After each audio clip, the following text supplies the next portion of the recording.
Assalamualaikum warahmatullahi wabarakatuh. Apa kabar semuanya? Oke, semoga semuanya sehat walafiat ya teman-teman. Oke, hari ini mari kita belajar bersama. Kita akan membahas materi Bahasa Indonesia modul tema 6, buku Jendela Ilmu. Apa tujuan pembelajarannya?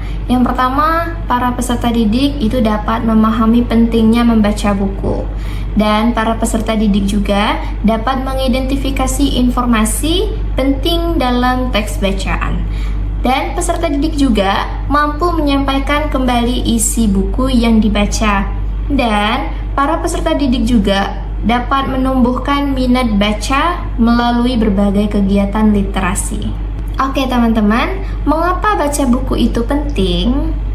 Buku adalah jendela dunia. Dengan membaca buku, kita bisa melihat, memahami, dan menjelajahi berbagai hal yang belum pernah kita ketahui. Buku bisa juga membawa kita ke tempat-tempat yang jauh dan bertemu dengan orang-orang yang hebat di seluruh dunia tanpa harus pergi ke sana. Dan ada jenis-jenis buku, yaitu ada jenis buku fiksi dan ada jenis buku non-fiksi. Jenis buku fiksi itu adalah cerita karangan atau khayalan. Contoh seperti dongeng, cerita pendek, dan novel. Nah, tujuannya menghibur dan memberikan pelajaran moral. Lalu, buku non-fiksi itu cerita yang berdasarkan fakta atau kejadian nyata, seperti buku pelajaran, biografi, dan ensiklopedia. Apa tujuannya? Yaitu memberikan informasi dan pengetahuan. Ada beberapa bagian-bagian buku ya teman-teman.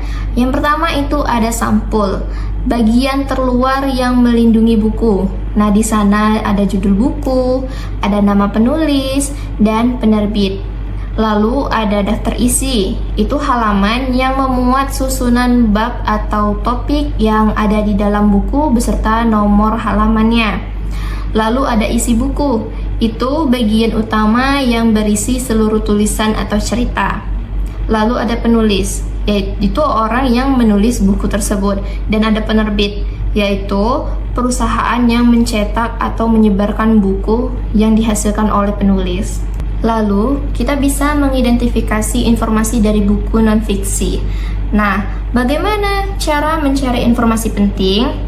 Nah, yang pertama baca judul buku untuk mengetahui topik utamanya.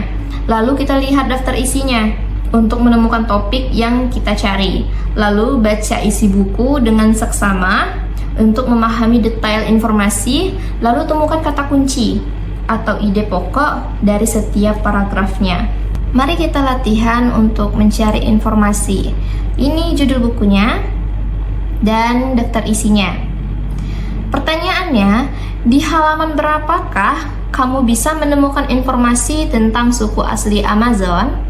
Oke, kita masuk ke materi selanjutnya ya, yaitu membuat ringkasan. Apa itu ringkasan? Ringkasan adalah penyajian singkat dari sebuah tulisan atau cerita. Cara membuat ringkasan, yang pertama, itu baca buku atau teks dengan teliti. Yang kedua, catat ide pokok atau hal-hal penting dari setiap paragrafnya. Lalu, susun kembali ide-ide pokok tersebut menjadi sebuah tulisan baru yang lebih pendek. Dan gunakan bahasamu sendiri agar mudah dipahami. Pentingnya menulis catatan harian.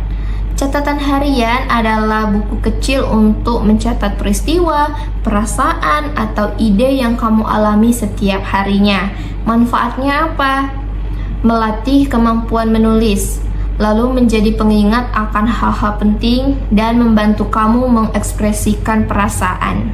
Kesimpulannya, buku adalah sumber pengetahuan yang sangat berharga. Dengan membaca, kita bisa belajar banyak hal baru, baik itu dari buku fiksi maupun buku non-fiksi. Pesan moralnya, mari jadikan membaca itu sebagai kebiasaan yang baik agar wawasan kita semakin luas dan kita dapat meraih cita-cita kita. Oke teman-teman semua, bisa dimengerti ya? Oke, sampai bertemu kembali di materi selanjutnya ya. Assalamualaikum warahmatullahi wabarakatuh.